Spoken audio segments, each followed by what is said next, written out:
Collector Abhilash Abhinav ఆదేశాల మేరకు municipal ఎన్నికలు ప్రశాంతంగా ముగించుకున్నామని మున్సిపల్ కమిషనర్ జగదీశ్వర్ గౌడ్ అన్నారు. బుధవారం ఆయన ఏఎన్ఎన్తో మాట్లాడారు. ఎన్నికలకు సహకరించిన జిల్లా కలెక్టర్ కార్యాలయ సిబ్బంది, పోలీస్ సిబ్బందికి, రెవెన్యూ శాఖ ఆర్డీఓ, ఎంఆర్ఓలకు, మున్సిపల్ శాఖ సిబ్బంది, విద్యాశాఖ, వైద్య శాఖ బిఎల్ఓలు, ఆశా వర్కర్లకు ధన్యవాదాలు తెలిపారు. పట్టణంలో ఎటువంటి అవాంఛనీయ సంఘటనలు చోటు చేసుకోకుండా గట్టి బందోబస్తు ఏర్పాటు చేసి జిల్లా ఎస్పీ డాక్టర్ జానకి శర్మలకు, ప్రింట్ అండ్ ఎలక్ట్రానిక్ మీడియా మిత్రులకు ప్రత్యేక కృతజ్ఞతలు తెలిపారు.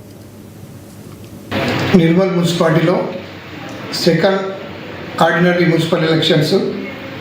సుమారు 1 నెల 20 రోజుల పాటు నిర్విరామంగా కృషి చేసి, ముఖ్యంగా జిల్లా కలెక్టర్ గారి ఆదేశానుసారము, వారి గైడెన్స్ ప్రకారము, మరియు దాంతోపాటు మా ఏసీ రెవెన్యూ గారి ఆదేశాలు మరియు ఆర్డీఓ మరియు ఎంఆర్ఓ గారి సూచనలు, సలహాలతోటి మరి ముఖ్యంగా మా మున్సిపల్ సిబ్బంది అందరూ, అటెండర్ నుంచి శానిటరీ సిబ్బంది నుంచి ఆల్ క్యాడర్స్, ముఖ్యంగా కమిషనర్ వరకు అనుకోండి, అందరము ఏకంగా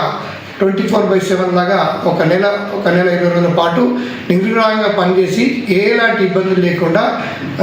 సక్సెస్ చేసిన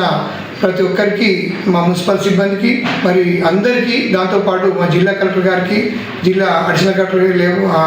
ఎల్బీ గారికి, మరి రెవెన్యూ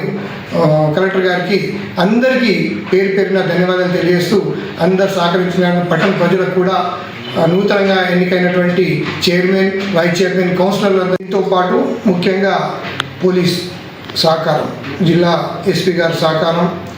ఏఎస్పీ గారు, సిఐ గారు, పోలీస్ సిబ్బంది సహకారంతో మాకు ఎలాంటి అవాంఛనీయ సంఘటనలు కాకుండా వాళ్ళు మాకు ప్రతి ఫోన్ ద్వారానే మాకు అన్ని విధాలు సహకరించి ఎలాంటి ఇబ్బందులు లేకుండా ఎలక్షన్ జరగడం సహకరించినందుకు పోలీస్ సిబ్బందికి, మరి ఎస్పీ గారికి కూడా పేరు పేరున నమస్కారాలు చేస్తూ సంతోషంగా